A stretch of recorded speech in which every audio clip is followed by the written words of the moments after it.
Declaration of nominated candidate. I, Muganzi Mark Mayanja, being returning officer from Mukono Electoral District, pursuant to the Local Government Act, Cap 138, declare Osuruga Abu, duly nominated as a candidate to contest for the election as male councillor representing people with disabilities from Mukono District. Congratulations.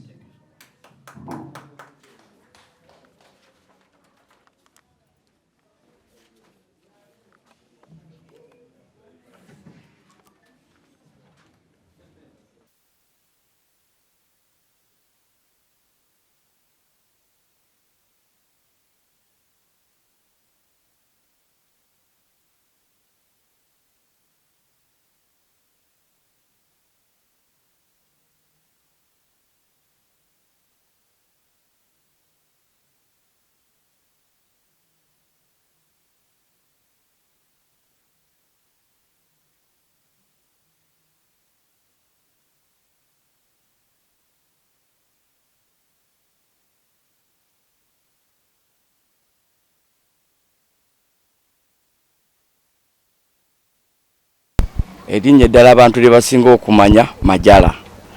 Majala erinnya eryo ndyagala nnyo kuba likozi lya ssente lyeri ntunze.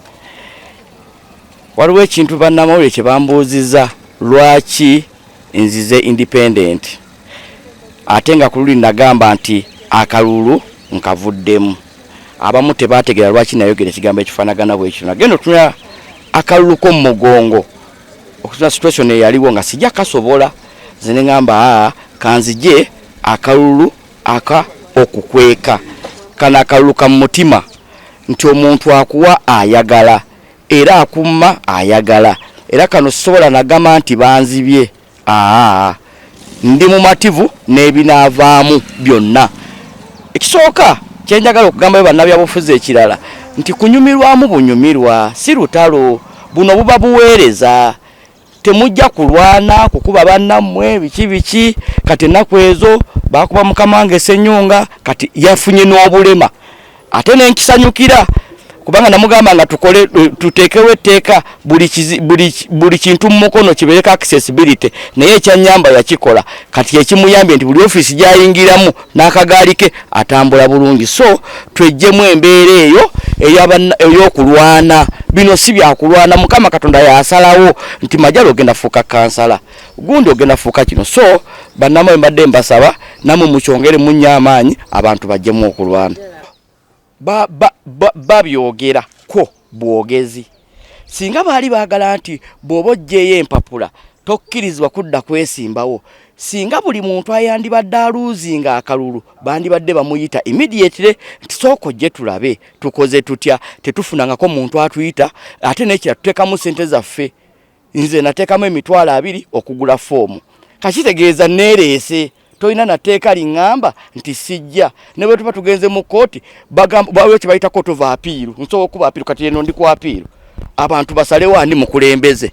Kati ebyokuŋŋamba nti chairman yagamba singa chairman yali agambye yandibadde atusasulira naye nze neesasulira kitegeeza yemba neesasulidde booda yange okunvuga togingobaako paka lwentuusa najeema dda ate nga sijeemye nti kati ndi nga bonaga omwana nti afulumye mu nnyumba ali ku lubalaza. So sigenze wa neighbor ndi ku lubalaza wennyimiridde era wenkoledde.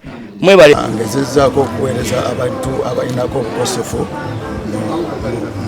Mukono district era basanyufu olw'ensonga obusanyufu bwabwe banyongera ekisanja ekyokubiri nsobole okubaweereza era nga nze nafuna fulaga y'abalinako obukosefu mu Mukono district era nga nze nkwatidde bendera ya NRM Mukono district wenawangulira ku percentage eyawaggulu ennyo ddala kubanga ne benali neesimbyewo nabo nga tutandika akalulu kennyini baddukamu misinde era nzijukira bonna abalaba ku social media nga munnange Majala adduka emisinde akalulu akadduseemu nekineewunyisizza olwaleero ate okujja nti aze independent simanyi buluki wagenda ate kubujja walala oba yagunjizaawo yazaddeyo abalonzi abalala simanyi naye nze ndaba nga ekyo kiba kyakwononera bannaffe abalinako obukosefu obudde,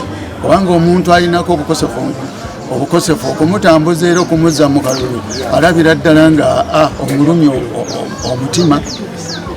Nze kyemmanyi ate bajja kuba banyiivu nnyo kubanga babadde bamanyi ti omulimu bagumala. So nange kennyini tekinsanyusizza kubanga mbadde nsuubira nti munnange nga bwe yategeera yafuna amazima n'alaba nti obuweereza nga mukono tebakyamuteekamu bwesige, yandize ne tuddamu buto ne tuweereza abantu baffe nga tuli bumu. Era mumusaba yonna gy'ali newankubadde nga zze n'akola nomination ayiye engeri ki gye tudda adde tulabe nga tuweereza bannamukono. Ffe abantu abalinako obukosefu tetwagala kwesiga miguwa, buli gy'okoma okwesika emiguwa ebiseera byawo alinako obulemu obyonoona n'obwongo bwennyini tobwongera okulemala. Kati sira Buganda wange n'obutata balinako obulemu bajja kusoma kyangu kuweererezebwa osaba ojjo ojjeyo nomination.